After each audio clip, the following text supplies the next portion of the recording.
My name is Kay, and my pronouns are she and her. Welcome to the final reading of the February and March curation of the Segue Reading Series. Hi everyone, I'm Imogen Christian Smith. My pronouns are they, them, and y'alls. Welcome. It's good to sort of see everyone one more time. Firstly, we acknowledge that we're calling from Lenape Hope King on the traditional lands of the Lenape, Shinnecook, Munsee, and Canarsie peoples. That resources used in the production of this series have been culled from stolen lands far and near. That both artist space as well as our homes, our places of commune, work, and learning were built by hands other than our own, by people with varying histories, traditions, hopes, mourning, and vision for the ongoingness of their communities. We encourage participants in this gathering to learn about the history of the land where they live and the contemporary structures of possession and dispossession that we can intervene in principled and solidaristic ways against the contemporary regimes of capital, colony, and property. So welcome everyone to the final reading of our curation. We're excited to be joined by Anaïs Duplan and Legacy Russell today. It's been a really fantastic ride. Remember when Hannah Black said that the revolution will be like being in a relationship with everybody else? That's how it's going to be. Remember when Tongo Eisen Martin told us that our poems are smarter than us? They are. How about when Miguel Gutierrez, reciting a poem about the fallibility of the body, learning to dance, move their head back from their microphone to shout, "My balls, my balls." Over the past 8 weeks, we've been trying to blast our way into both the inside and the outside of poetry, and our various explorations have taken us into Terence Hayes' Poets card deck. Nicholas Glastonbury's translations of Arkadaş Sakai Özger, Ty Freedom Ford's poetry mood boards, John Keane's supple, unboundaried polyglot internationalism, Ishmael Houston Jones's really sad pornography, Houston Jones's and Gutierrez's collaboration between speech and movement that guides their choreography, the collaboration that between music and poetry that Mumtaz Mary and Ben Krusling both discussed in their Q&A, Kai Cheng Tong and Tom and Amber Dawn's celebration of femme sisterhood, and last week's Rake's Progress, courtesy of Jackie S. and Diana Cage through the Tales of the Husband's City, thanks to the West Coast. Cumulatively, all of those readings are online. So if you missed something, go back and watch. They're really good. They're like really fucking good. Cumulatively, you could say that we've been thinking about poetry constantly in relation, in dialogue with other media, in a vibrant exchange across places, and in relation to theory, which is almost to say to itself. Thanks to everyone who's been showing up, and thanks to the Artist Space staff. Izzy Dow, who meticulously stage manages and produces the show every week. Can we get a round of applause, please? A moment for Izzy, who is a badass and a star. Like we have not had a hiccup on a sort of mechanical failure, and it is because of her hard fucking work. So yes, please, thank you chat, thank you Peanut Gallery. Also thanks to Stella Silliman and Jay Sanders and Eric Wren, our designer. And then one note for we're ending our series today, but in 2 weeks, Ian Dreiblatt and Anastasio Carnazes are going to return with what I believe is the final curation of this year's Segue series. It's going to be really good. And you definitely should join. So that's April 10th. The suggested donation tonight is $5. You can donate via PayPal, Venmo, or through the Segue website. Check the chat for specific links to donate. And during the intermission, there's going to be a panel that will have those links as well. There is also a live transcript available today, which you can access by clicking the button at the bottom of the screen. Here is the run of show for tonight. First, Imogen will introduce An will read. We will take a 5-minute intermission. I will introduce Legacy. Legacy will read, and we will close out with a Q&A. We invite participants tonight to submit questions to that Q&A box right at the bottom of your screen, so we don't lose them in the chat. And then finally, we're going to do something a little different today. At the very end, we will invite everyone to turn on their videos and join, and we'll promote you to panelists, and then you can show yourself and say hi, you can clap, you can throw tomatoes, virtually, if that's what you like to do, if that's your kink. But we can kind of close out what's been a fun time. So Imogen, take it away. Thank you, Kay. Anaïs Duplan. Anaïs Duplan is the author of Black Space on the Poetics of an Afro-Future from Black Ocean Press 2020, Take the Stallion, Brooklyn Arts Press 2016, and Mount Carmel and the Blood of Parnassus, Monster House Press 2017. In 2016, he founded the Center for Afrofuturist Studies, an artist residency program for artists of color. And in my opinion, An is also like the greatest living poet. So you have that for what it's worth. I think of An's work as litany, almanac, instruction manual, a bestiary of sorts, one of gestures, responses, longings, laughters, inquiries, movings towards, breakings down, a search for somatic home, syntactical home, land home, familial home, gender homes pluralizing, romantic friendships, soft and fluctuating moods and moodiness, everything animate. His poems, essays, films, performance pieces all seem to reach towards witnessing the tangled relations. It's safe to say that all of us feel some manner of obligation to perform with, for, and against in the world. He offers mundane moments of presence and transformative cruisings. Here, walls arise. Here, An weaves a syntax. Here, we find the smallest opportunities to shift our movements through the deep state mechanizations of power, from gender, race to class and friendship, sex, music, discomfort, car seats, and backyard barbecues, elements far more interwoven than may sometimes register in the banality of day to day. In his debut, Take the Stallion, An asks, whose cue is this? Whose turn to describe the taste of vogue? In matters of tangible time, I know no haste. Conversely, in matters of sex, I know only that I grew invisibly, as in, I am the animal's mouth in your mouth. And at another point, quote, I become my mother and father. I don their postures. I posture, where have they gone and how do I stop them from devouring me, end quote. These kinds of questions surface in An's work at macro and micro levels. We should ask them of each other, of our pop stars, at dance parties, whenever and wherever we cruise and kink, make study, make friendship and fuckery, of our arts institutions and the poetry world. For example, what success in said world inevitably requires and aligns us with. An's work poses these circumstances to ourselves, our fraught-ass birth and chosen fams, says ask and ask another way, because, you know, behind loving eyes, your dog's wondering the same thing. The truth is, An writes, quote, freedom is the most mundane thing imaginable, but it's also hard to locate, and it's rarely pure. If you refer to a human as a body, then you have dehumanized someone. Systematically dehumanized people have a hard time, to say the least, telling the differences between what others project onto them and who they actually are, end quote.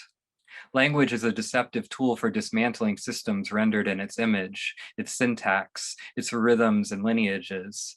What I love about An's work is how he uses his awareness of this to speak in profound banalities, to unspool the poem only to re-knot it, to live in a combustibility beginning in his work, always vibrant in his heart, his dailiness, disruptions, his movements among genders and friendships, nations and states, desire and rage. It's all there in An's syntax, the rhythm, playfulness, the deep intelligence. Duplan has cultivated an extensive body of work on the subject of liberation as an opportunity, potentially gaining oxygen through aesthetic experience.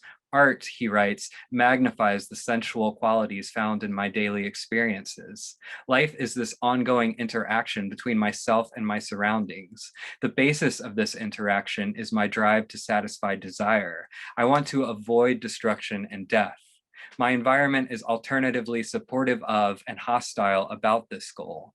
I fall in and out of equilibrium. In the words of Audre Lorde, the chaos of knowledge, end quote. An understands that narrative, be it in the service of the poem, the essay, curation, the film, is both an aesthetic and political machine, as intrinsic to, say, nation, gender, race, and class building as it is to the question, how's your heart today? We are all indelibly part and parcel of narratives that might serve to construct, demolish, reify, or reorient the chaos of knowledge rendered materially over bodies and landscapes. At the same time, there's a discreteness about us that troubles convenient categorization, splattering constellations in the chaos of knowledge via our public, private, and largely in-between bodies striving for survival, always unerotics of desire.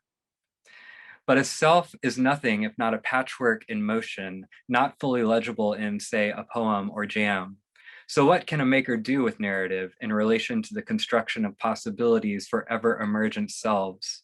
One opening that both An and I believe Legacy Russell meander through in Black Space on the Poetics of an Afrofuture and Glitch Feminism, respectively, is a refusal to be both articulate and legible without first shifting the grounds upon which narrative constructs foundations for linear supremacist power. By the way, buy both of those books. Maybe we can put them in the link. Quote, what are the uses of technology when trying to articulate a self, given that that self is, in some ways, impossible to render fully in any verbal or musical language?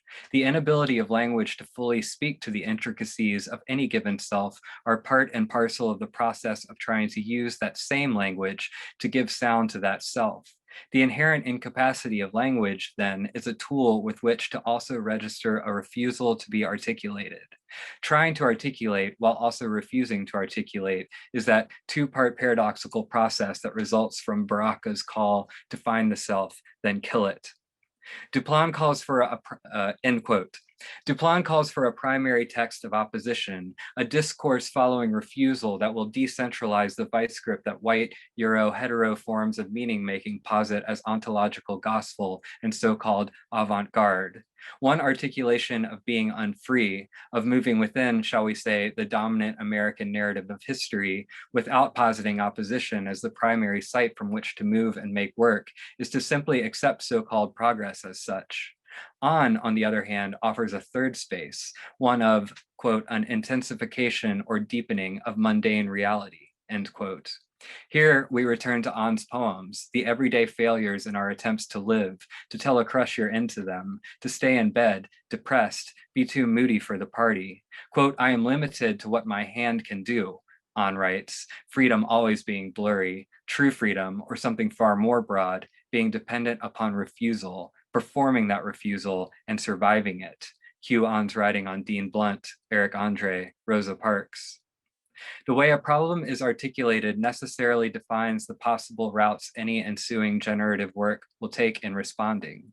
That said, a poem is only as useful as the magic it suggests is imaginable, within reach or fumble of our fingertips. Quote, are you tired? Yes, every day. You can write and still you are indefatigable. Deep well of a woman, step on my throat and tell me right, straight and true. Is this fruitless? Yes, every day. Continue on no matter what, because you are that body. You are that and that is a body. Some say work for honesty and others say craft. Still others are monarchs or blue whales. Others have stars on their shoulders. Others invite each other to dances where they, as per each other's expectation, dance with each other. You collect everything, all the dead waste of this life, and create a wreath. Please join me in welcoming An Duplan. Thank you for that introduction, Imogen. I'm a big fan of Imogen's and Legacy and Kay Gabriel. It's too much in this place. So I'm very appreciative of this reading tonight.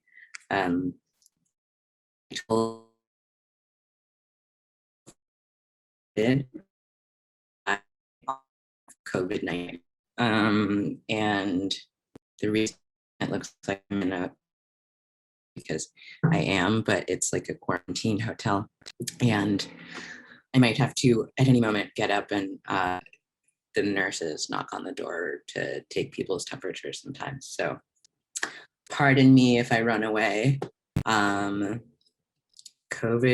I have a lot of empathy for people who've dealt with COVID. It's a fucked up series of body sensations. But yeah, I'm grateful for the opportunity to share some work with y'all. And so I think that I will read one kind of older poem from Take This Stallion, endearingly called Take Some Scallions. And then I will read an essay that I wrote kind of about the experience of writing Black Space, my most recent book, and transitioning. I sort of began the book a few years anyway, pre-transition, and finished it. I don't think transition is ever over, but kind of, a couple years after top surgery and kind of just in a very different place in my life. So I'll read that essay in a bit, but we'll start with this poem. And if you can't hear me, just yell at me verbally. Don't put it in the chat. A fledgling is a young bird that has its feathers and is learning to fly. 1. SHEDEVLI.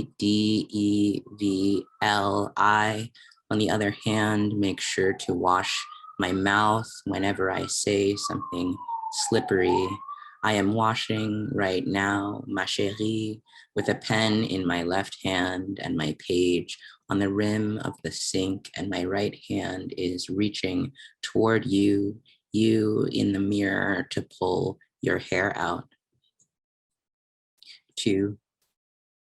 The terror of having to realize the unrealizable. I am a baby. On the kitchen counter, one of many. My mother continues to unload us from a crate. The counter is littered with knives. No one is hurt, except all of us are hurt and yearning to sleep. It is cold. Keep this in mind. It is cold. My mother, the woman, she is wearing a chain of children's molars. A man wearing the same chain appears in the doorway and begins to eat us one by one. 3. My mother in a blue apron. It is springtime inside, and outside the kitchen I hear the dog screech. From the yard, his body is caught under the lawnmower. My father is driving. I tell my mother to get off the machine, to let this one live, but he doesn't listen. He takes off his apron and steps outside, sees the dog screeching, and by now it is still springtime. 4. You are in control. The day is yellow in the sense that the grasses are dying. There are animals dying every minute, waiting even after their deaths to be adopted. Pick up the phone, pick up the baby and set it in a meadow. Wait for a bird to settle on its head and take a photo. Mail the photo to your mother. Write to her, write. Just this once, would you please come to my recital? I promise I will do better than Jenny. Take the baby back into your hands and promise me. 5. What makes us go all the way to the bottom? My brother had severed one of his fingers attempting to slice a fig. The mother took him to the emergency room, but only the brother returned. Since then, I have had to be the woman of the house. I am proud to say that the brother's fingers have grown 6 inches since I took over, and the father is very well near portly. I promise to fill them up. I say this every time I pass the emergency room on the way to bed. 6. At least we have our authenticity.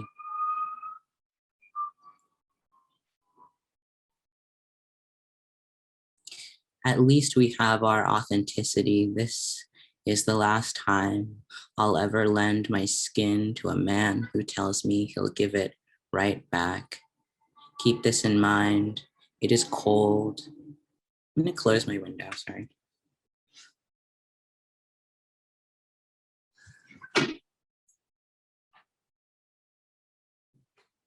So many sounds. 6. At least we have our authenticity. This is the last time I'll ever lend my skin to a man who tells me he'll give it right back. Keep this in mind. It is cold, and my eyes are too bloated for my head. I have had to squeeze them dry at day's end. I do this in the bathroom where a lady is safe to take her apron off and her eyes out. 7. I say, Michael, why don't you go out and find yourself a woman? I say, Michael, any lady would be lucky to let you have her. I say, take this cake and take it into your arms and find a woman. 8. You are in control. Take this stallion and ride it to your demise. Read the sunset behind the stars, the green, green garden. Compare my flesh to yours. Look at my hair, my neck hair and my toe hair. Read, I am a woman and a woman is a woman. My unconscious is under siege. Papa Bear, take up your arms and throw them around me. Bring a bouquet, bring your big cowboy hat, show me how to kill a horse. Okay, I'm gonna read this essay now. It's called I Will Always Be That. In Defacing the Monument, Susan Briante writes, poets and documentarians can relativize their actions within a web of relations to make the poem more than a receptacle of information, forced into their already existing logics or realms of experience. Throughout transition, I've often thought of my body as a poem, one whose semantics is a web of social relations I can't quite parse, that no one can fully parse. More than a receptacle, my trans body necessarily relies on the creation of new subjective semantics. I started wearing a binder my last few weeks in Iowa City. I was about to graduate. I'd already made plans to move to Chicago and get a second MFA, this time in studio art at SAIC, when I got an email from someone at Columbia offering me a teaching gig I didn't ask for. So I made plans to move to New York instead. I was already far into writing my book, Black Space on the Poetics of an Afrofuture, when I started adjuncting at Columbia about 3 years deep. I'd spent those years writing about artists of color who were pursuing their own versions of freedom through their art, people like Alicia Crampton, Darren Cunningham, Sandra Perry, Tony Coates, a huge range of people pursuing a huge range of freedoms. I was interested in all the different valences of that word, freedom. No one needs another book about the history of Black people's oppression, nor does anyone need another self-help book about how to decolonize your mind. There's really amazing literature on both subjects, literature I don't need to recapitulate. But it struck me that I couldn't find a book that talked about freedom in all the ways I was interested in. There's personal freedom, which is fairly psychological in nature and has to do with, amongst other things, how integrated my psyche is. There's social liberation, which has to do with the struggles of the people in my particular social class. And Then there's the sort of liberation I read about in Buddhist literature, nirvana, enlightenment. I wanted a book that linked all three and was written for people like me, QT-POC artists. So I wrote it. I didn't start wearing a binder because I thought I was trans. That thought in all its clarity didn't come until much later. When I did wonder about it, it was, in Juliana Huxtable's words, a fleeting thought of something fundamentally meant for a different body or disposition. At the time, I just liked how binders felt and wanted to wear one. After months of binding, though, the novelty of wearing a tight piece of clothing around my torso for hours a day wore off. My determination to bind, on the other hand, only grew. It was hard to ignore how free I felt when I was binding, even as it was painful, how it felt like I was really myself when I looked in the mirror. When I left Iowa City, I was ready to face being trans. In Iowa, I'd felt like I was living under a microscope. I'd never experienced a white space quite like it, though I'd gone to college in Vermont and high school in rural upstate New York. Those are liberal hippie towns. In Iowa City, I learned about how much white folks loved their football. I learned about Americana, and I witnessed the election of Donald Trump in a state that voted for him. Settled in Harlem, renting an apartment from my cousin for far below market value, I started to look into hormone therapy. In New York, surrounded by Black queer people, and with the promise that I wasn't going to stand out no matter how hard I tried, I knew what I needed to do. I could hear Fred Moten in my mind's ear, shooby-dooby, I want to be free. The way getting on HRT worked was I went to a clinic that specialized in trans care, and they gave me some handouts to read and some forms to sign. All I had to do was come back in 2 weeks, and if I still wanted to go through with it, I could. Those 2 weeks were strange and uncomfortable. My thoughts raced. I didn't fully understand what I was doing, just that I needed to do it. I slept with one particular handout by my bedside and read it before I fell asleep every night and every morning. It listed the irreversible and reversible effects of testosterone, voice changes, irreversible, body fat distribution, reversible, body hair growth, irreversible, male pattern baldness, irreversible. I watched YouTube videos of young, often white trans men on their journeys to freedom. It was like everyone was using the same script. Hi, my name is Hayden, and this is my voice 10 months on testosterone. Cut to the next scene. Hey, I'm Hayden, and this is my voice 1 year on testosterone. I watched time-lapse videos of their faces slowly becoming more male, more angular, hairier, something miraculous usually happened somewhere between 10 and 14 months. The face I was looking at would somehow imperceptibly go from girl to boy. My heart always began to pound at that particular moment, no matter how many times I watched other guys' transitions, though I still felt like I was stepping into a total unknown. Let's say the world is a zone from and within which life is constantly escaping, writes Fred Moten in B. Jenkins.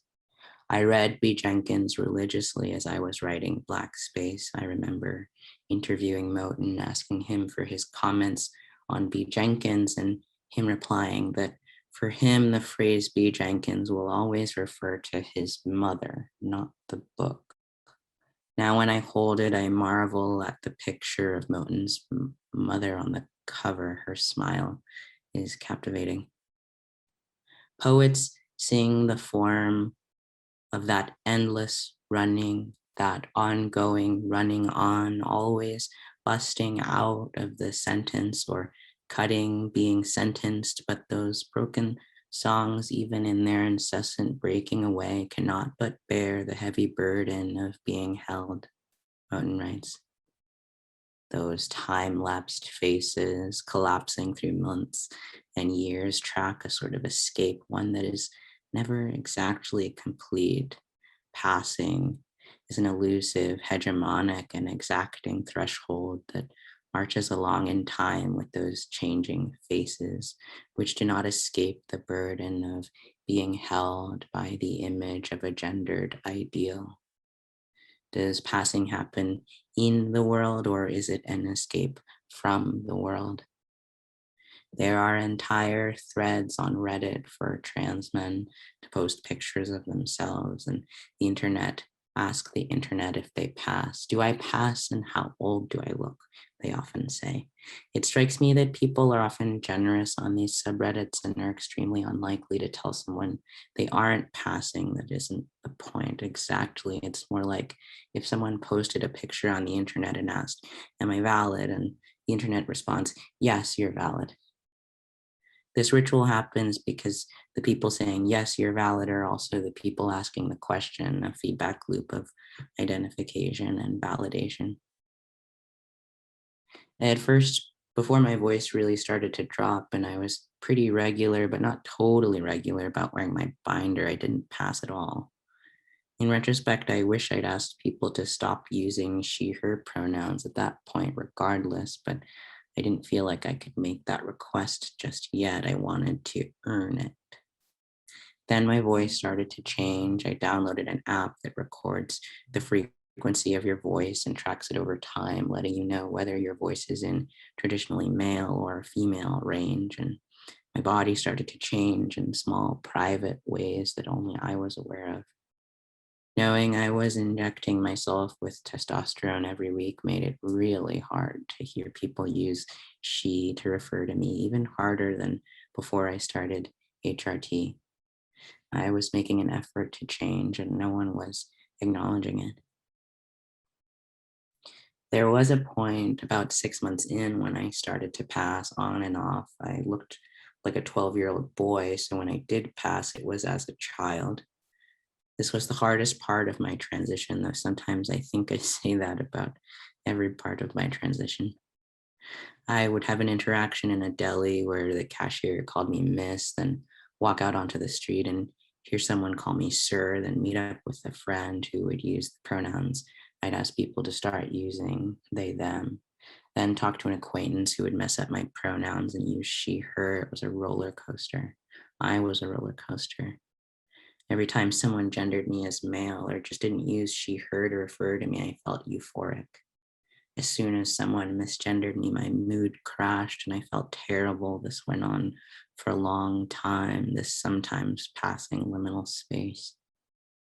After a while, I realized how ridiculous the whole idea of passing is. It had to be ridiculous if I could be referred to with he, she, and they all in the same day. What exactly were people referring to when they used these pronouns?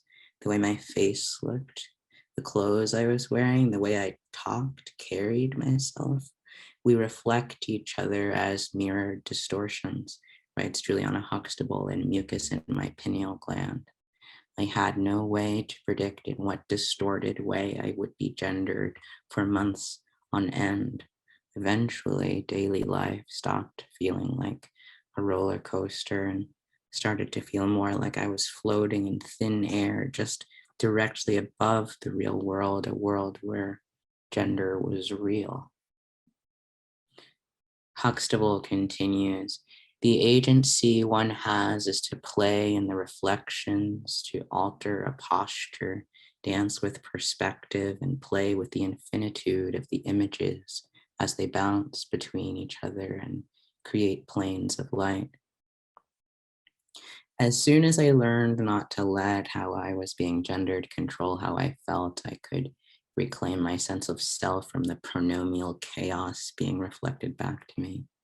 I learned to play in the reflections and dance with perspective. It took about a year of hormone therapy before transition started to feel like healing, but not from a lifetime of being in the wrong body. I was healing the part of myself that was identified with my body, identified with a gender, with the person I was on any given day, with my interests, preferences, and dislikes. Identity itself as an idea fell apart, and my sense of self started to come from some of everywhere, somewhere so deep that some of everywhere come with you, if I may borrow again from Moten. It didn't matter where I was headed gender-wise anymore. I stopped wishing for the day when I would pass all the time. I started living as myself, whoever that was. Once I had facial hair, I won't call it a beard because it really was just peach fuzz. I passed all the time, and that was funny to me. Why did everyone assume a beard was a fail-safe sign of my gender? There are plenty of cis women with beards. Or maybe my face had gone through that magical transformation I'd observed in other trans men's faces on YouTube. I met a friend for lunch around that time who I hadn't seen for a little while, and looking at me, she said, "It's a miracle." It was a miracle. It still is one. That hormones could bring about such a total transformation in my lived reality.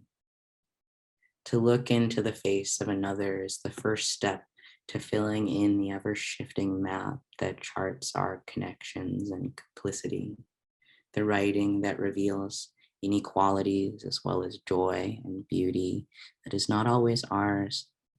As we place ourselves in relation, in love, in an ethics and activism, writes Briante in Defacing the Monument. Looking into my face, others have filled in, each of them, a subjective map that charts our relation to one another based on supposedly observable information. We all do this. That's not a surprising or new statement, but I do think as a culture, we don't often talk about what happens when we experience changes in our subject positions. I went from being perceived as a cis Black woman to being seen as a cis Black man. Looking into my face, I began to see the world reflect back stories about manhood, specifically Black manhood, that I had never experienced firsthand before.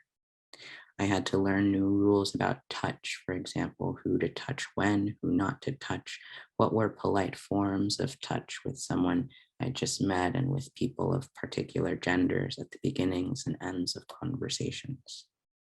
A new map had begun to form in my own mind as I look into the faces of others and fill in the ways we are connected with each other. Transition is never complete. For one, I still inject testosterone every week and will continue to do that as long as I live. My body continues to change in subtle ways. More importantly, though, because I lost a sense of my identity as a concrete thing or even a reliable thing, the idea that I have reached a final form makes no sense. Beautifully, Moten writes, "What can't be said, and it can't be whistled either. It can't be whispered. When I look at my body, I see a body I can't articulate. When I look at my face, I see a face, nothing more, nothing less. I don't see myself exactly. Tomorrow I could be in an accident that would drastically change my body. Why should I be identified with how my body is now? Why should I try to speak it out loud?" This loss of identity has meant I've had to reprocess all my life's experiences through this new, more impersonal lens. I've had to re-experience all the people I've been and understand how all these versions of me are united, if not by identity. I've lost my passion for things I once loved, though not in a depressive sense. It's just that none of the things I once loved feel like they're integral to who I am anymore.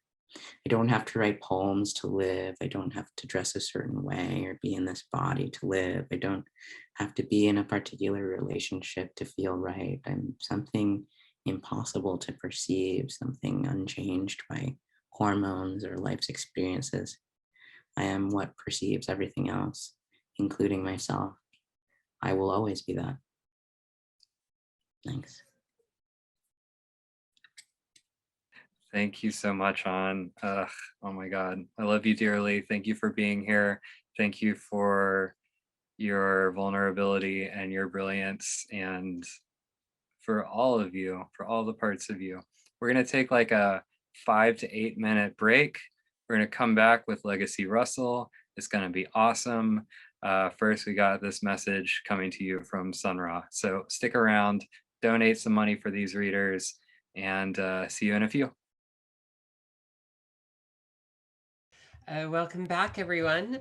Thank you so much, An. That was a revelation.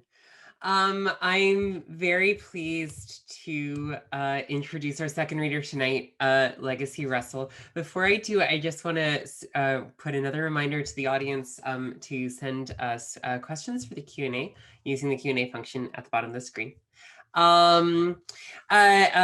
Legacy Russell is a curator and writer. Born and raised in New York City, she is the Associate Curator of Exhibitions at the Studio Museum in Harlem. Russell holds an MRes with distinction in art history from Goldsmiths, University of London, with a focus in visual culture. Her academic, curatorial, and creative work focuses on gender, performance, digital, selfdom, internet idolatry, and new media ritual. Russell's written work, interviews, and essays have been published internationally. She is the recipient of the Toma Fellowship Foundation 2019 Arts Writing Award in Digital Art, a 2020 Rauschenberg Residency Fellow, and a recipient of the 2021 Creative Capital Award. Her first book, Glitch, Feminism, and Manifesto, is published by Verso Books.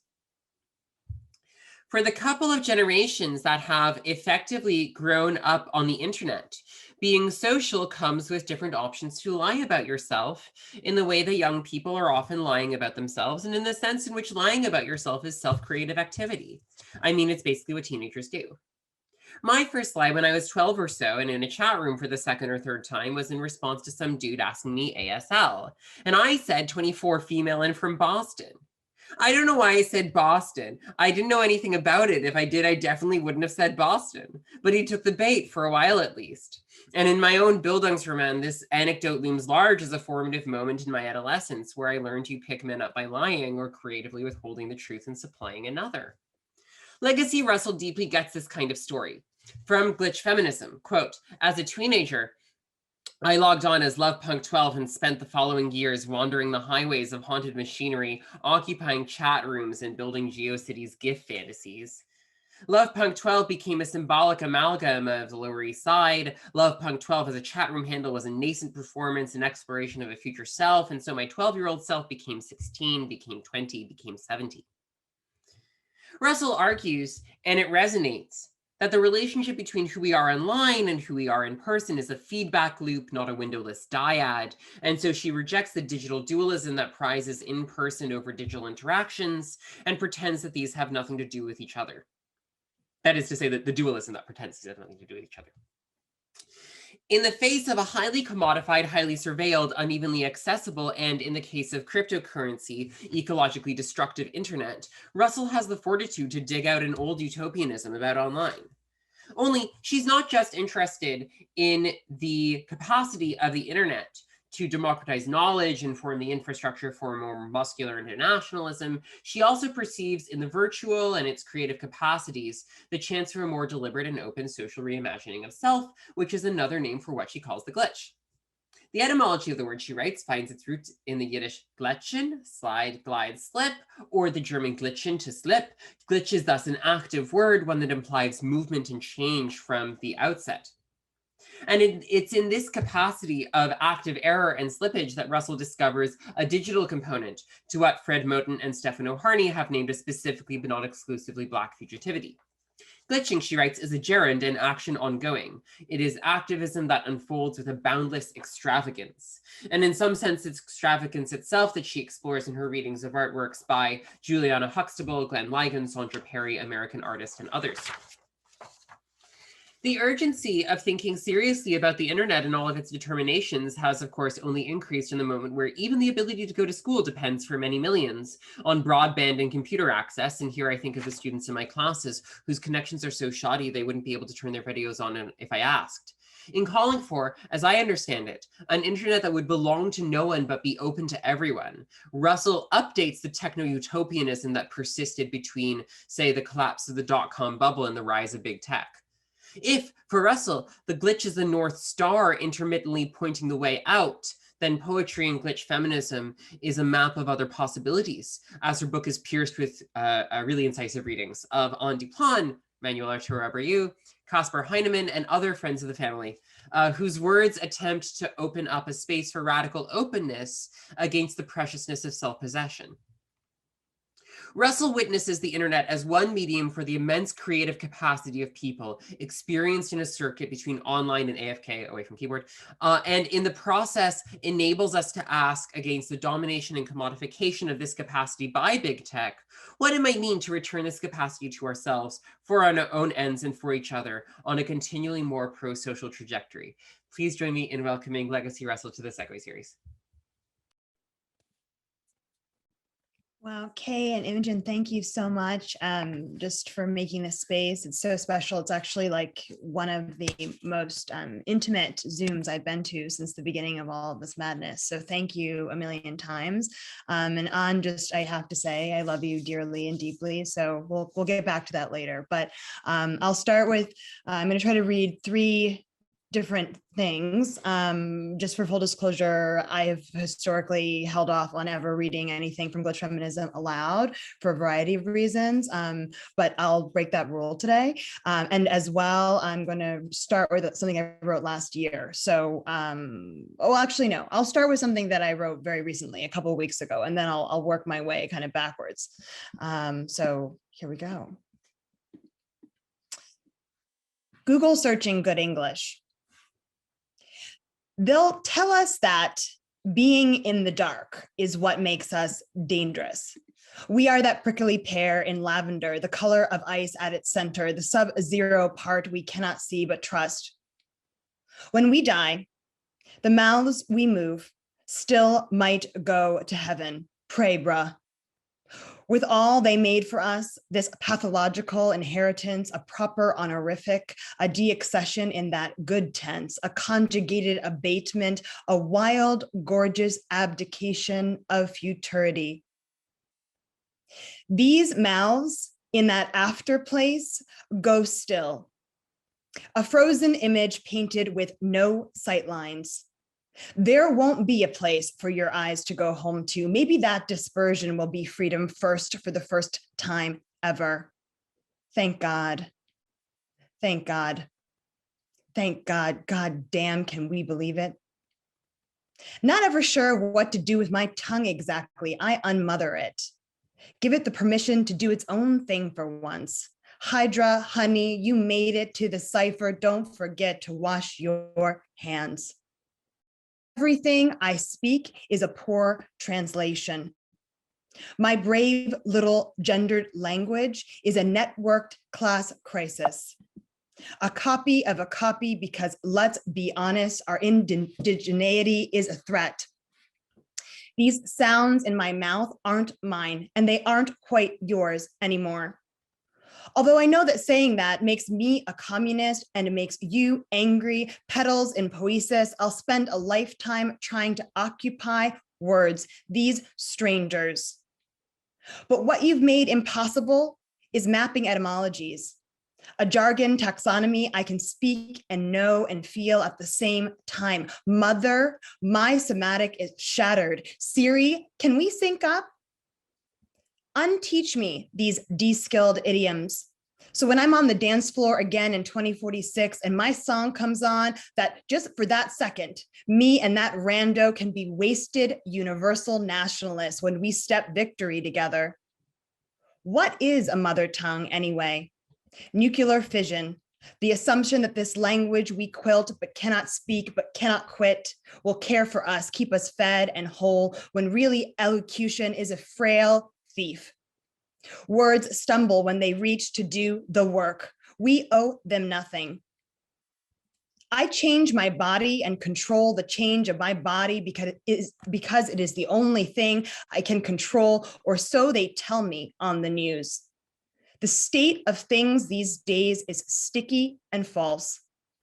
The state makes a flag of my alterity in between my lips, makes it naughty, the stem of a maraschino cherry.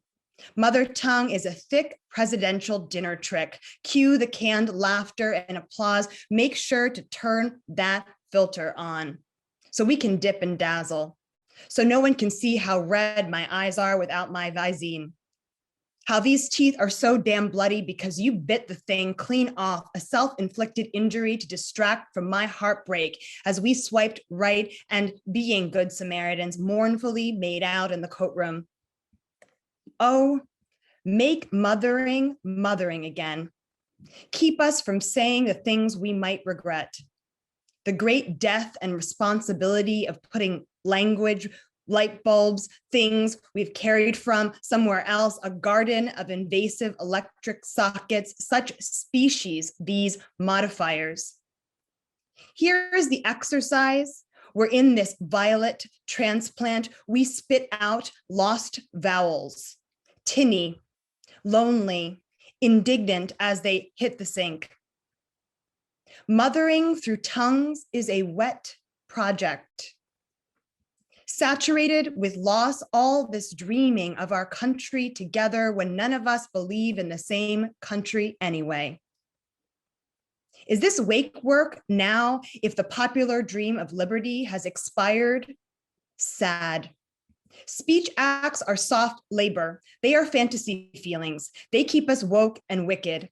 We will raise hell, just you wait. When these tongues are unmothered, let it happen in midnight and sunlight at the same time. Let the reshares be restricted. Lock our accounts so we can reconsider our target audience. Let there be no town square in the hashtags we wear, nor collective forgetting in how our mouths fail to function, stunned by that sugar-glazed national vernacular. So now I'll read something that I wrote last year. This is a piece called Roses. Here are the secrets Black daughters keep. Black daughters are left to tell the stories of their Black fathers. Left behind, we are tasked with telling their stories. This body I breathe in is a tribute. I am a monument. Tell me again how to turn the lights off, how to lie on the floor, how to pretend I am not a breathing body, how to be still. Tell me again of how to cut the wires in the intercom, how to listen for the crackling in the phone line, that invisible Foley like breaking eggshells or paper wrinkled in a palm. I am 8 years old, and you tell me to sit still and learn to recognize these sounds. These are our bird calls. We each are so alone in this wilderness. I am 8 years old and you teach me how to pack a bag. It is a duffel bag, military green. You have a stopwatch. You time me. You have taught me how to roll my clothes tight like tamaki. You time me. You tell me I have to be prepared to leave. You always say that you won't be here forever. This is how a Black father prepares his Black daughter for an early exit, one that might come at any moment. This is what you said to me whenever there was space for silence, when a meal was served, when we marked a birthday or passed a holiday, when I told you that I loved you. You said, I won't be here forever. I now know that you were waiting to die, and every day that you lived, you were surprised. It was a devastating and sweet surprise to make it home, to get into bed, to wake up, to make the bed, to walk to school, to go to work, to make it home. For all those years you thought you might not, you had to be ready. You remind me, our bodies are not ours forever. Our bodies can be taken from us. Our bodies will be taken from us too. We know so little of one another. One of the gifts you gave me was keeping yourself a stranger from me. Sometimes you would let your sister take me out for lunch on a weekend afternoon. We would go to the diner and she would let me order a muffin. She would remind me to sit up straight. She would tell me to keep my legs closed. She would remind me to eat without making a mess. The muffin crumbs as they traveled down my shirt were an audacity. I was a queer little child. In a moment of accidental clarity, you once wondered aloud to a childhood version of me if perhaps this sister, my aunt, loved women. This always made me fond of her, even when she told me God knew all my wicked secrets and wouldn't let me have more grape jelly. If they come for us, let us go with God. By the grace of God, if they come for us, let us not resist. This sister of yours, she was one of the first Black queer women I ever knew and loved. You sent me out into the world with her to go to the diner, but while there, we barely spoke, and we especially never spoke about you. That was her gift to me, to keep you secret too. Lately, she's been losing her memory. She can't remember if you're alive or dead. She can't remember what she has and has not told me. A cousin texts me to let me know that she's being taken care of, the last living sibling of yours. When I ask if I can call, she discourages me. Aunt is doing okay. She's at home in her apartment. You can give her a call, but maybe not, because she's still mad at Uncle. In the months after you died, she arrived at the apartment. She said she was grateful that you were dead, that you were wicked. I sometimes wonder if you are wicked just like me. 3. I had 2 dreams. In the first, I was in your loft bed sleeping. I grew up in a studio apartment on 8th Street in the Village. It was a single room with 2 lofted areas. One of the areas was your bed, positioned so you could see all parts of the apartment at once, so you could have a good vantage spot to see who was coming in the door if someone came in uninvited. The other was a small room that likely was a storage area at one point in the studio's history. That was my bedroom. In this dream, I was in your loft bed. My eyes are closed, but the sensation in my body is that the apartment is empty because all the birds inside the cage of me are still. I open my eyes and somehow I can see head on the wall on the opposite side, as if looking from the perspective of the WNEW AM 1130 Blessed with America's Best poster featuring a crooning Louis Armstrong you always had hanging by the loft ladder. Across the way, I can see the empty bookshelves, the ones that fell in the months before you died, their glass panels shattered and gaping like teeth in their mahogany frame. On the wall next to the shelves is my party dress and a strange suit hanging on hangers, 2 sighing skeletons. I hear you call my name in a whisper, and then somehow I am rushing through the air toward my bedroom into the space just below, that recess where we made a bed for you right before you died. I am hovering over you. I can see your feet, those toes that curl slightly just like my own, and then I am traveling up your body. I can't wait to see you. Right before I am about to look you in the face, I wake up. In the second dream, there is only neon fog. I am again in the lofted bed and you come to the window by the table. I can sense your presence, but I can't see you. You are somehow by the window and you say to me, Legacy, I am so tired. 4. As you were getting sick, you asked me to record you. You said to me that everywhere we see our murders being filmed, so why not hold the lens up to ourselves? You once said to me, you cannot take a picture from the ground. Stand up. When you are sick, I refuse to record you. Then one day when you don't know I'm watching you, I start. In the video, your hands are shaking. Behind the eye of the lens where I can hide, my face is salty and wet. This is you preparing me for your exit. Through this sickness, I meet other versions of you. One version is sad and remorseful. Another version is spiteful. Another has erased everything, as if this version has never lived a single day in your life, as if every hour has been a blank page with nothing written. That version has no memory. You asked me to have the courage to take the footage and walk away.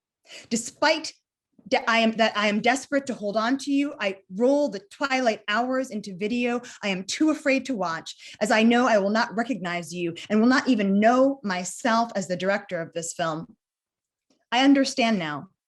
You won't live forever, but the images we make, they just might. This is the Honest Archive. Our moving pictures, a black record and trace made in collaboration. This camera, these lenses, they are a weapon and a witness. 5. What is a life told through its end? We have so many ordinary moments, such an abundance of gorgeous ordinary blackness that is rarely seen or celebrated until it is executed. In our exits, we are made to be saints. Why can't we be saints when we are born? What is it to delight in one's life without having to prepare daily to leave it? We begin ending. Tell me again of how I can really live, how I can really make it, and make it through really real and really whole. 6. We are together home alone. You are fitful and sick, but for the first long time, you are peacefully sleeping. I'm going to go through your stuff without permission. I want to know you. I found a poem you wrote in 1990 when I was 3 years old and you were 46.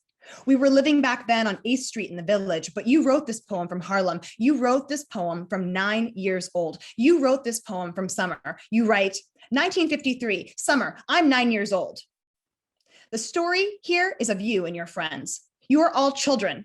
Harlem is your home. The police stop you on the street in Harlem. The police occupy the home where you grew up. The police hold you at gunpoint. The police hold you at gunpoint in Harlem, your home. You remember. I want to vomit. I feel the vomit coming up slow. From the bottom of my feet, it seems. His big feet kick my legs apart. The white, fat fingers search my person. You feel vomit comes up into my mouth and I swallow it. The plan. The bullet will search my brain. It is not enough to have our bodies searched by bullets. These bullets will search brains too, looking for monsters of dangerous thought. 7. Tell me again the rules.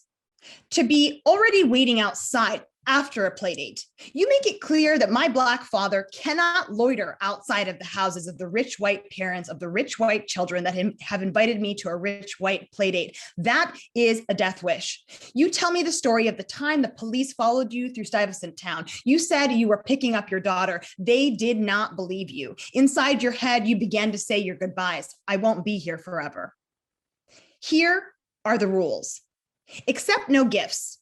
We are not a charity. Remember that junk food is part of our Black genocide. Do not eat what they eat if you can avoid it. When you're asked about your family, do not speak ill about your Black family to these rich white families. When they ask about your family, you tell them your mother has a PhD. Here are the rules. Do not have dirt under your fingernails. Do not have tears in your jeans. Make sure your face is clean. Do not forget what a beautiful Black child you are, even inside of the houses of these rich white parents whose votes and tax brackets and investment portfolios profit from our death and guarantee we die early. Here are the rules. When I buzz the buzzer, remember, I will not come up. When I buzz the buzzer, you will come down immediately. 8. When you are gone, I will go through all of your things, touch all of your clothes, trying to etch the shapes and contours of you deep inside me. The lines wobble as they come. May 19th, 1964, the New York Times headline, a clipping in a drawer thin as lace. 261 Negro pupils study in at 5 white schools. The article begins, 261 Negro children went by chartered buses yesterday to 5 predominantly white schools. 350 others stayed away from a largely Negro and Puerto Rican school in East Harlem. The brief integration of the 5 white schools and the boycott of the East Harlem school were part of a day-long series of demonstrations held to commemorate the 10th anniversary of the Supreme Court's ruling that school segregation was unconstitutional. Later, the reporter makes sure we know, quote, there were no untoward incidents. The Negro youngsters were well behaved and received warm welcomes at the white schools. And then there you are, quoted by name as a member of the Harlem Congress of Racial Equality. Emergency repairs are no substitute for a decent school. That's why we're marching. What if we are not well behaved? What then? 9. In July of that same year, James Powell, a 15-year-old Black boy, is shot and killed by Lieutenant Thomas Gilligan in Harlem. Lieutenant Gilligan murders Powell by shooting at him 3 times. The first hit a window. The second lodged in Powell's lungs. The third went through his front and out his back. This is done right in front of some of Powell's friends, right in front of witnesses standing by. Everyone is watching. Even so, it doesn't matter. This is the starting point of what becomes known as the Harlem Riot of 1964. 4,000 New Yorkers participate. Lieutenant Gilligan insists on his version of the story, that Powell had a knife. These are the rules you learned at age 9 when the police stop and frisk you. The rules you learn when you hear that James Powell has been killed, that the Black boy will always have a knife, that the Black boy will always be assumed to be untoward, that the Black boy will always earn the holes he is given, a constellation so violent, wounds charted and mapped. You are 22 years old and you are marching. You are 22 years old and learning that you may not be around forever. So you better make these hot Harlem summer days count. 10. In June Jordan's letter to the local police, Jordan complains about the lamentable circumstances that force my hand. She writes, quote, speaking directly to the issue of the moment, I have encountered a regular profusion of certain unidentified roses, growing to no discernible purpose, and according to no perceptible control, approximately 1/4 mile west of the Northway on the southern side. To be specific, there are practically thousands of the aforementioned abiding in perpetual near riot, of wild behavior, indiscriminate coloring, and only the good Lord himself can say what diverse soliciting of promiscuous cross-fertilization. We are the profusion of certain unidentified roses. We are in perpetual near riot. You and I, we don't let them know it. 11. May 4th, 2017. Dear Miss Russell, the enclosed documents were reviewed under the Freedom of Information Act, FOIA, Title V, United States Code, Section 552. Deletions have been made to protect information which is exempt from disclosure with the appropriate exemptions noted on the page next to the excision. In addition, a deleted page of information sheet was inserted in the file to indicate where pages were held entirely. Your patience is appreciated. You may file an appeal. You may seek dispute resolution services. David M. Hardy, Section Chief, Record Information, Dissemination Section, Records Management Division. This material is being provided to you at no charge. 12. 2001, spring. I'm 14 years old. Walking home from school one day, there's a man waiting on the stairs. You've always told me to make sure no one is following me home from school, but never told me what to do if they're already waiting at home when I get there. The man is on his stoop, or on our stoop. He is dressed in a suit, but very cool and very casual because he is wearing very bright colored socks that show in the very place where his pants lift because he has very long legs, and those legs are bending as he sits on the very top step. From the street, I look up at him and he looks down at me. I think about walking by, but linger just long enough that I know I now have to ascend the stairs. He looks at me, but it occurs to me that he hasn't really seen me. He stands up to let me pass by and keeps looking down the street at that part where I was standing, the ghost of me, the contour of you. Just before I put my key into the door, the man says, hey. I turn around, hey. He asked me if I know who lives in apartment 4. I know that I live in apartment 4 and you live in apartment 4, but maybe he doesn't know that. I say I don't know, and I hope he can't tell that I do. I hope you aren't home. I also hope you are home. I also hope you don't come up the stairs. I wish that you were somewhere far away, and where you are, there is no man like this man. All those hopes and wishes I send quickly. I squeeze my eyes shut just for a second and keep my head down so the man can't see me sending them. I turn the key in the lock and go into the door. I go up the stairs one by one, and in my head, I hear descending notes like the keys of a piano each time my foot hits the next step. When I get to our apartment door, I keep playing. I go up another flight and stand at the top of the stairs on the 3rd floor. The notes stop. I wait at the top and look down between the banisters. I stay very still and very quiet. A few minutes later, I hear the buzzer. Someone is being buzzed into the building. Between the banisters, I see a man coming up the stairs. I can't see his socks, but his shoulders slope in just some kind of way. He makes it to the 2nd floor, makes it up to apartment 4, nose to nose with the door. He stands there for a second, a face-off. Then he bends down low, and I can hear the hiss of him sliding something underneath. When he stands up again, he puts his hand on the door, but doesn't knock, just an open palm, as if checking its temperature. He turns around. He walks down the stairs. He leaves the building. I wait until I see him turn around.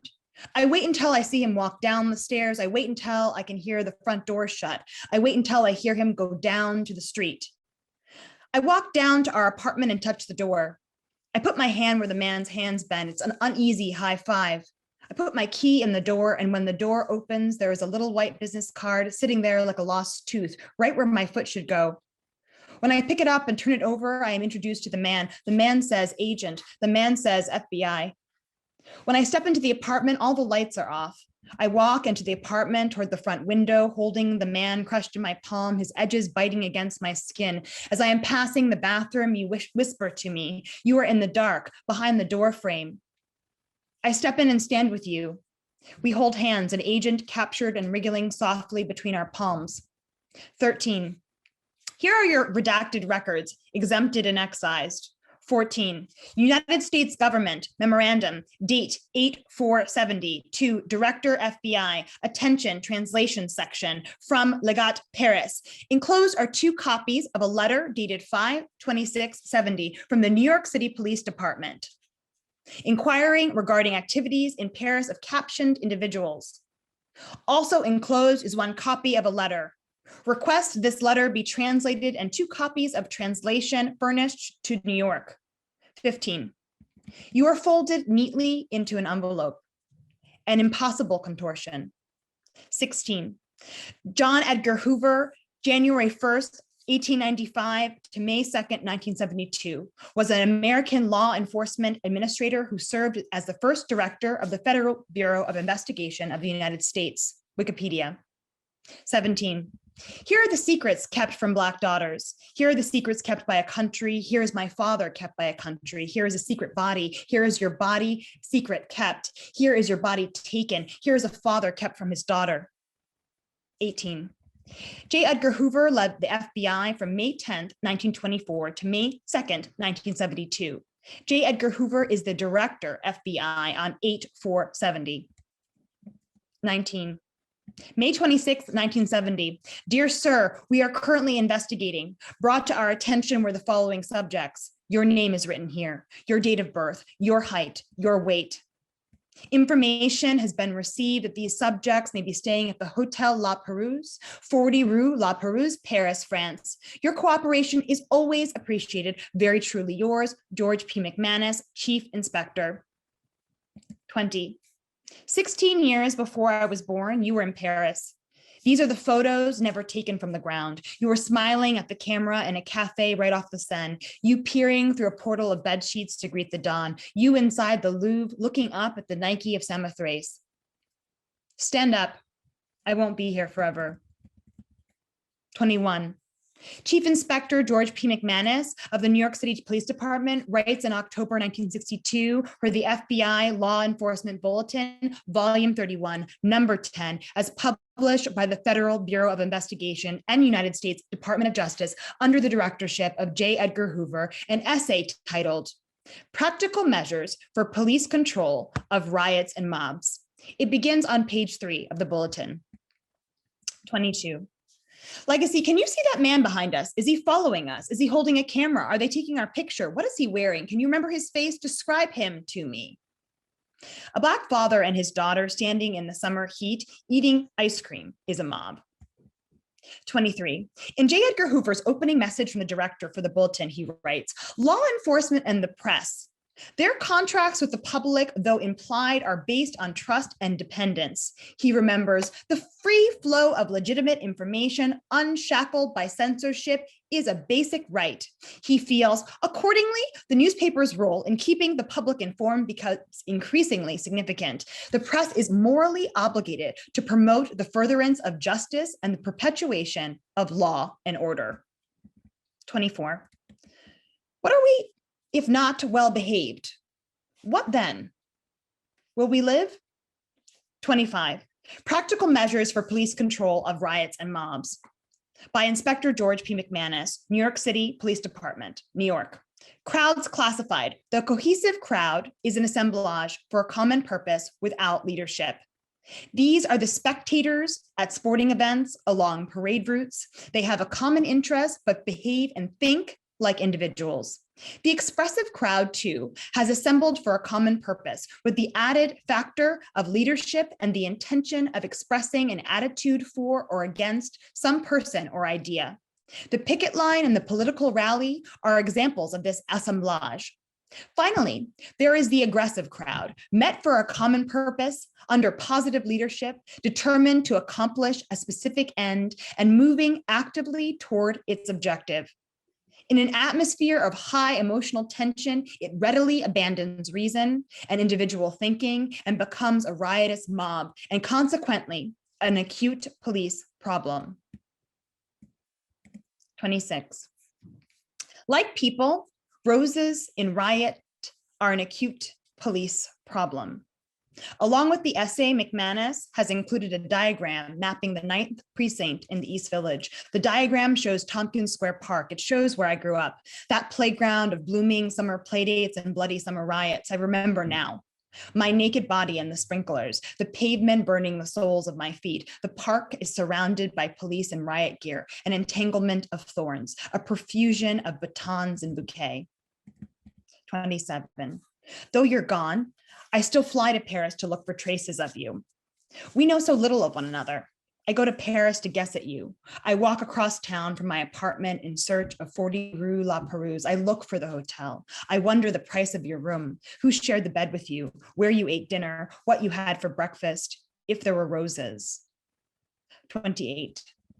The building is tall and sandy and ribbed with horizontal lines.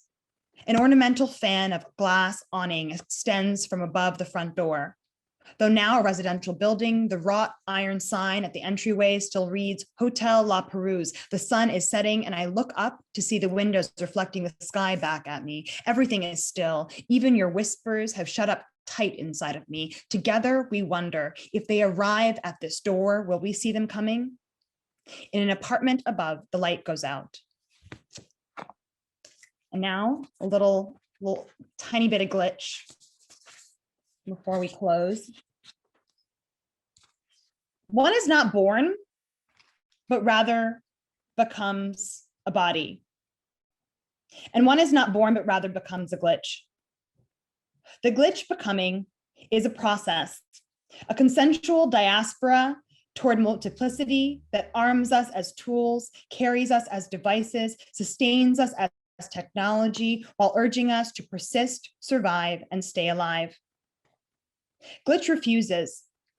We are building a future where we can have the broad range we deserve. We refuse to shrink ourselves, refuse to fit.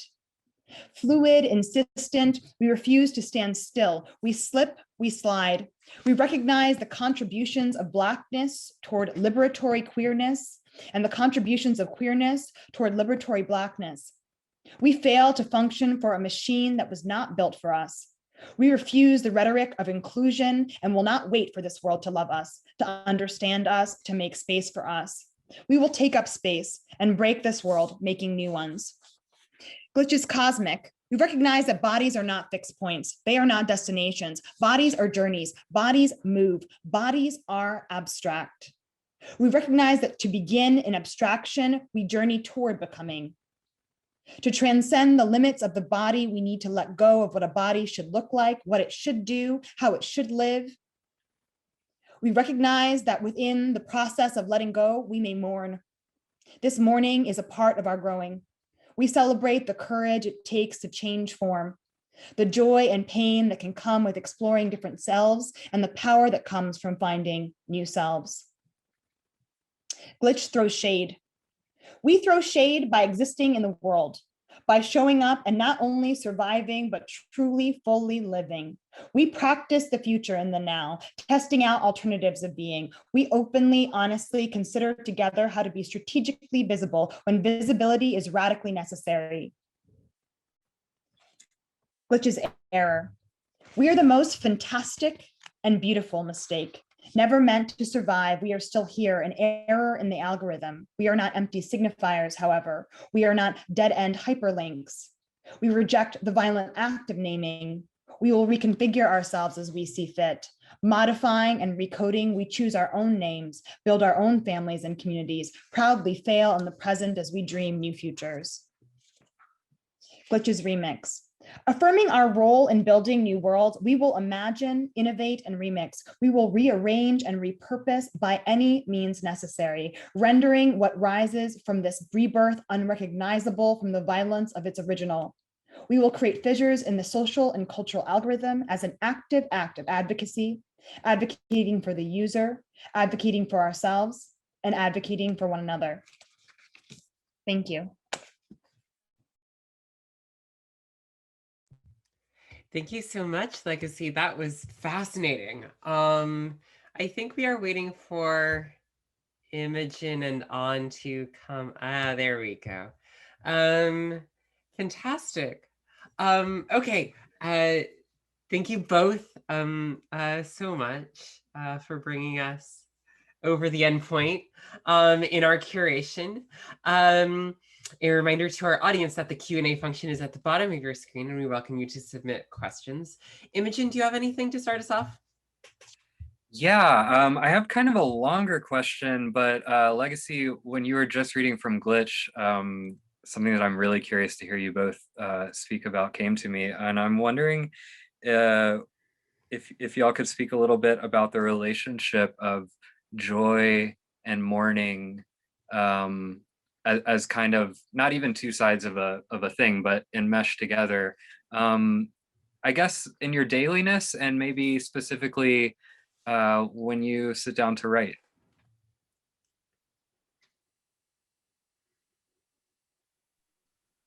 I don't know, do you want to go first?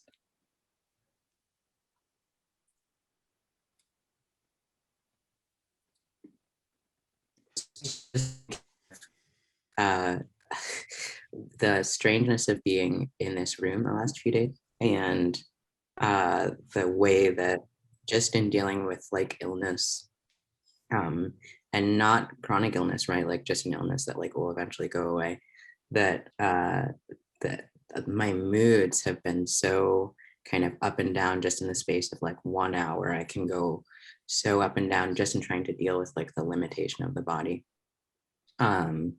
And also the brilliance of the body, right? Like that it's kind of, I've been sleeping like 16 hours a day, and it's part of that is like, because the body is fighting, and that's really amazing. So I just, and then what has happened for me today after kind of having a rough start is that like in working through a lot of that, like mourning or just sitting with the difficulty of the body, you sort of break through to another side of something, and it's very like joyful and peaceful. And so I think that that's often the order of things for me, and I feel like for a lot of people, that there's a after a period of mourning is comes joy, and writing can obviously be a space of working through mourning on the way to joy.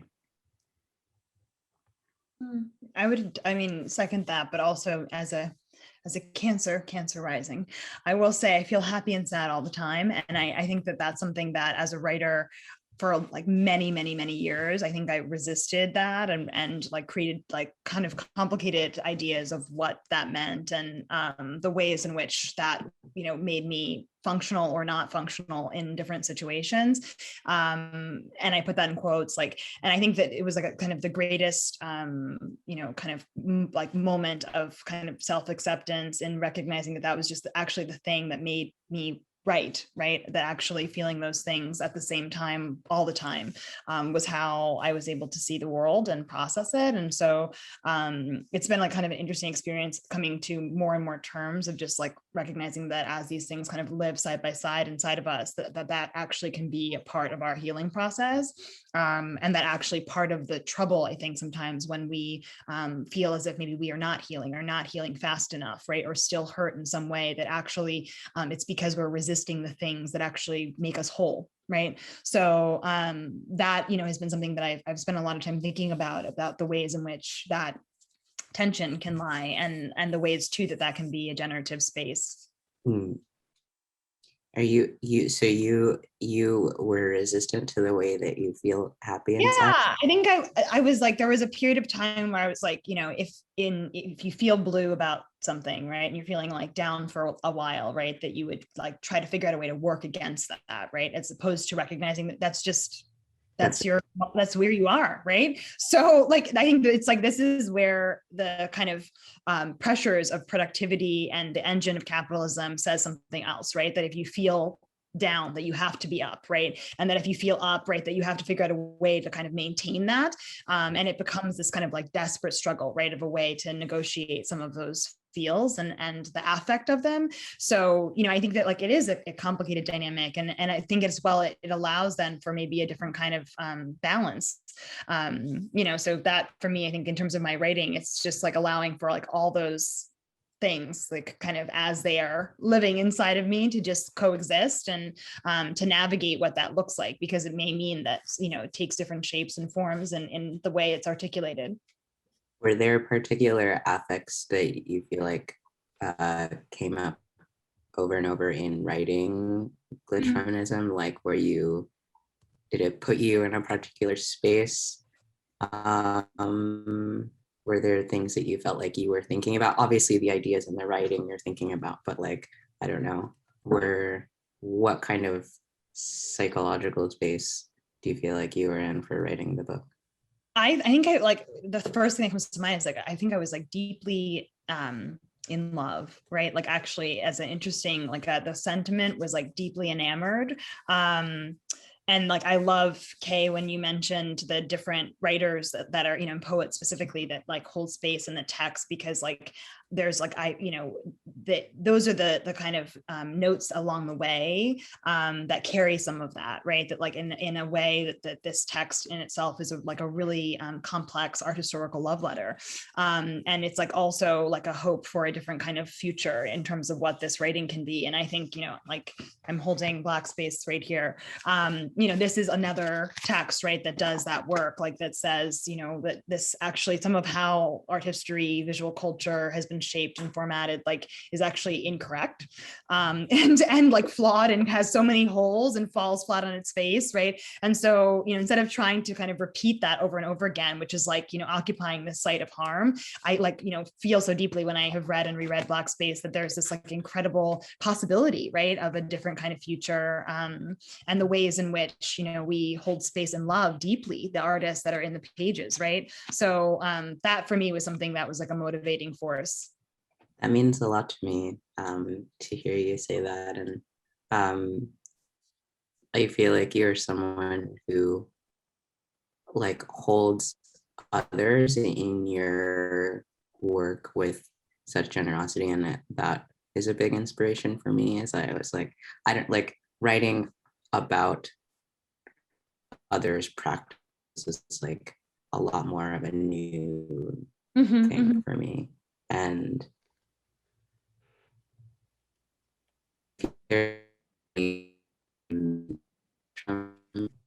like all homies kind of, you know, it's nice that it's like an archive of like the community at this moment.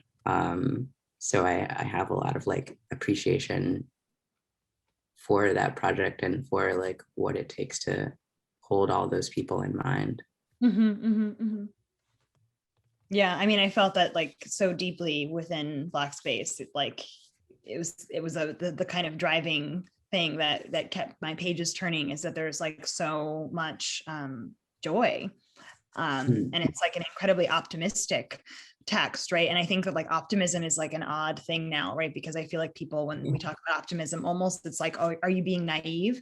But I don't think so. I think there's like a great strategy and care that's expressed and articulated in an optimism, right? And that like it doesn't have to be like a gaslit optimism. It doesn't have to be an optimism that like operates in a way that denies what the present reality is, right? Like I think that like there is something there that's like uniquely like gorgeous within, you know, rich and complicated within Black Space. So and like within glitch feminism too, like there's that kind of hope. People have said to me over and over again that it's like a, you know, an optimistic text, and that like, you know, has been something that it's nice to like understand that other people can see that too, you know. But yeah, I think it's been great to see these like, you know, sort of book babies out in the world together. I love that for you guys. Yeah, I mean, like the insistence that this world is not necessary, which is what Badiou calls the communist hypothesis. Like that's Mhm. probably the thing that art is best at. Like in general, like that's the thing. That's like whatever else art is good for, art is good for that thing. Mhm. So that's and poetry. And so that's something that we can sit with. There are a couple of questions in the Q&A function, if we want to look at that. Jade asks for both legacy and on, how does your work help you live? Damn. I know.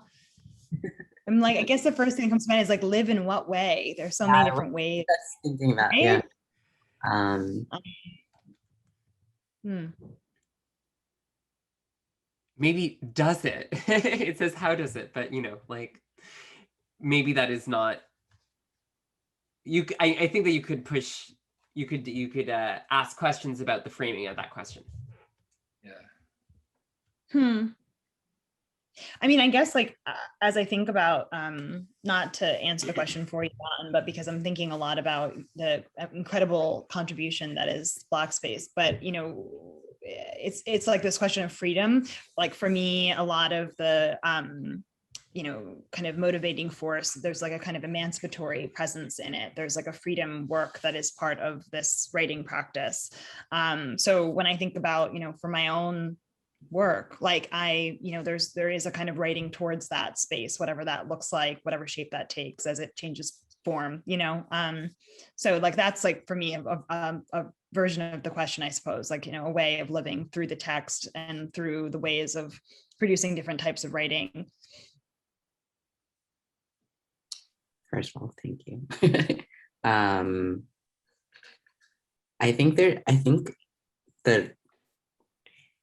that I'm having this like resistance to the word work or something. Like I think my practice helps me live, but I wouldn't, and my practice is like a combination of activities. Some of them I'm paid for.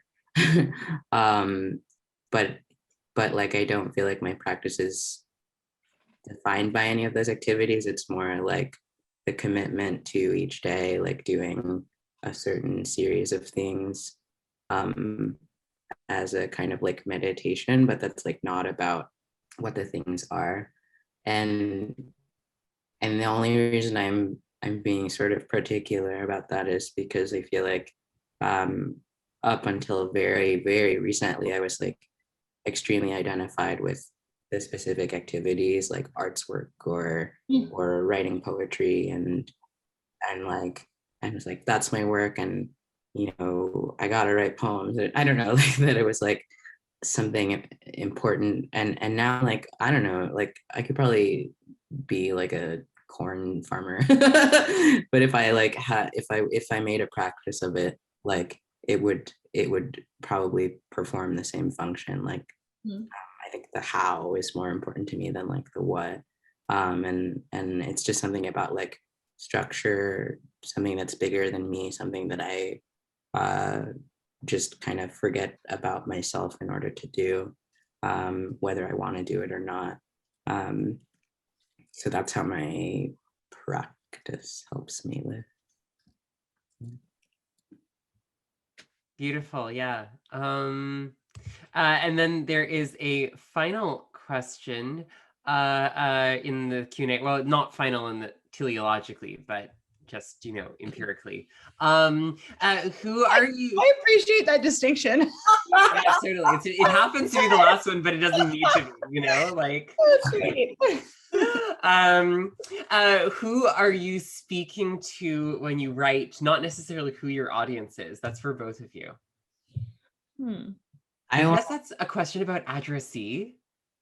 Because I feel like I'm interested in this work in feminism because again, it's like with Black space, there's a lot of there's the people that we're collecting and the work, and I feel like you also you write like the prose of glitch feminism is like really beautiful and like theoretically rigorous, but also it's like it's not like opaque, you know?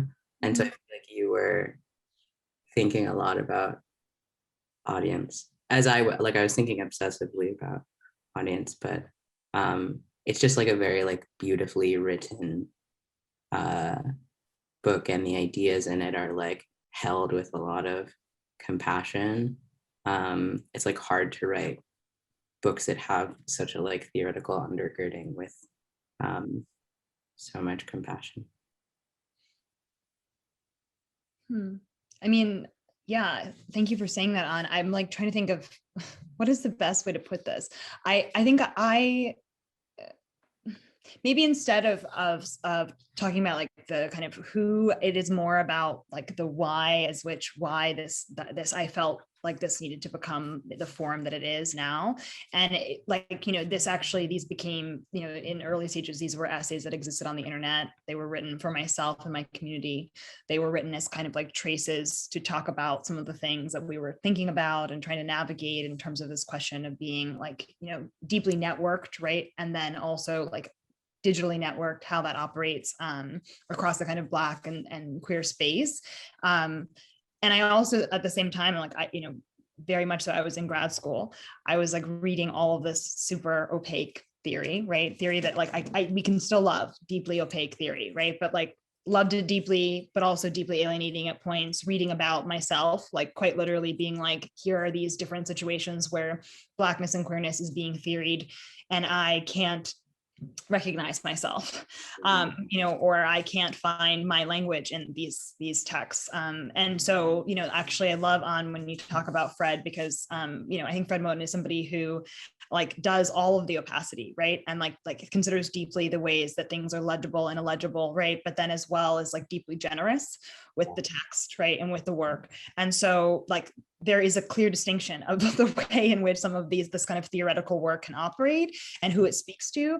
And so, you know, for me, like when I was writing this, part of the exercise was trying to do that work of thinking through like, what is a text that can be an art historical text, that can be a text about visual culture, that can talk about things that are existing in these kind of like quote unquote rarefied spaces, right? But then have it belong to people, because it really should, right? Because it does, right? Because that is like what the public should be, right? That we should feel a sense of ownership and care, you know, over creativity, over practice, like over, you know, poetry, right? That like that should be a participatory process. And so like that was the goal. And I didn't have like a person in mind, right? And I think that there's like the whack exercises of like trying to do book stuff, right? Where they're like, think about like audience, right? Like I couldn't figure out who that person was, but the thing that motivated me was like how it would make somebody feel. So, you know, like when someone reads this, like how are they going to feel? Are they going to feel like that they, you know, are totally alienated by this text and shut out of it? And that came as well in the form of the text. Like the size of it, I think, was also something I thought a lot about, because I was like, this is a book like that needs to be like a journeying book. It needs to be this thing that goes in a suitcase that people can just leave with if they need to. Myself included, right? Like I was like, what is that thing that goes like, you know, becomes weathered in your backpack type vibe? And I loved when I didn't know this about Black space, right? But I love when Black space arrived and I was like, wait a second, the scale, right? Like, this is also a book that's meant to travel with you, right? And I say that in the best way. Like I love, you know, the notion of what that is. And Mackenzie Wark actually had me like on the floor at one point, because she was saying like, oh, kind of like talking about this idea of like a pocketbook sized text, right? That like there aren't enough pocketbook sized texts. And I like love that, because it's true, books have gotten bigger and bigger and bigger, especially theory books. And so we assume like, you know, make the association, the bigger the book, the like more impactful the theory is. But then I think too, I'm like, but what about like, you know, the human beings who want to carry these texts and return to them at all hours of the day and night, you know, and you know, take them into other places and spaces. Like those are important questions. So I've been thinking a lot about that actually recently, and I love that these books, like, you know, they can go, and people have sent me pictures of like these books in back pockets, and I'm like, go off, like yes to that, you know, because it just that for me is like a precious thing, thinking about the ways that people feel and see themselves, and the way that they feel the right to carry it with them, you know. Yeah, book sizeness of space was something that I wanted.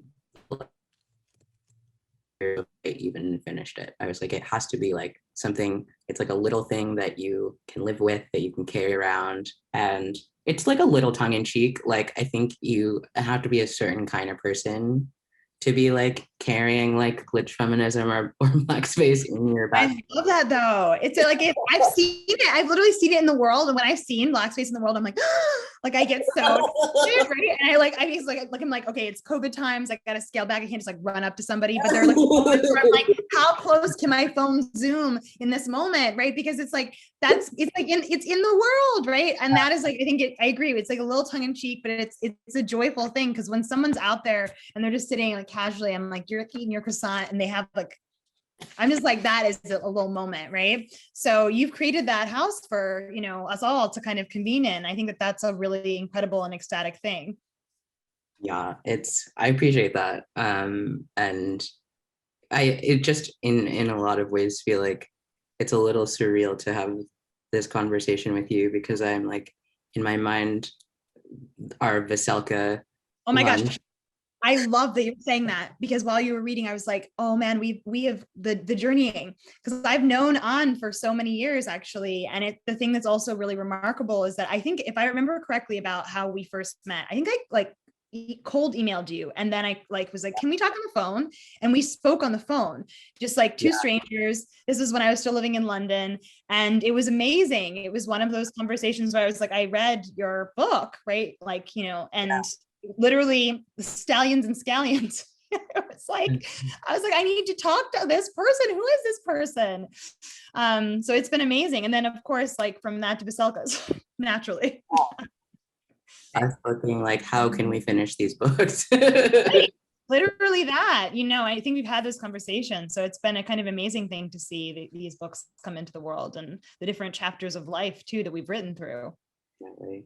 Yeah. Really, really happy for both of you guys, and also for the size of the books. Vijay Prashad has this line about like communists should write short books, so that's also he'll say it all the time. So it's something to take. Thank you for making this beautiful space. It's like such an honor to share it with you both. Oh, well, thank you so much for gracing us.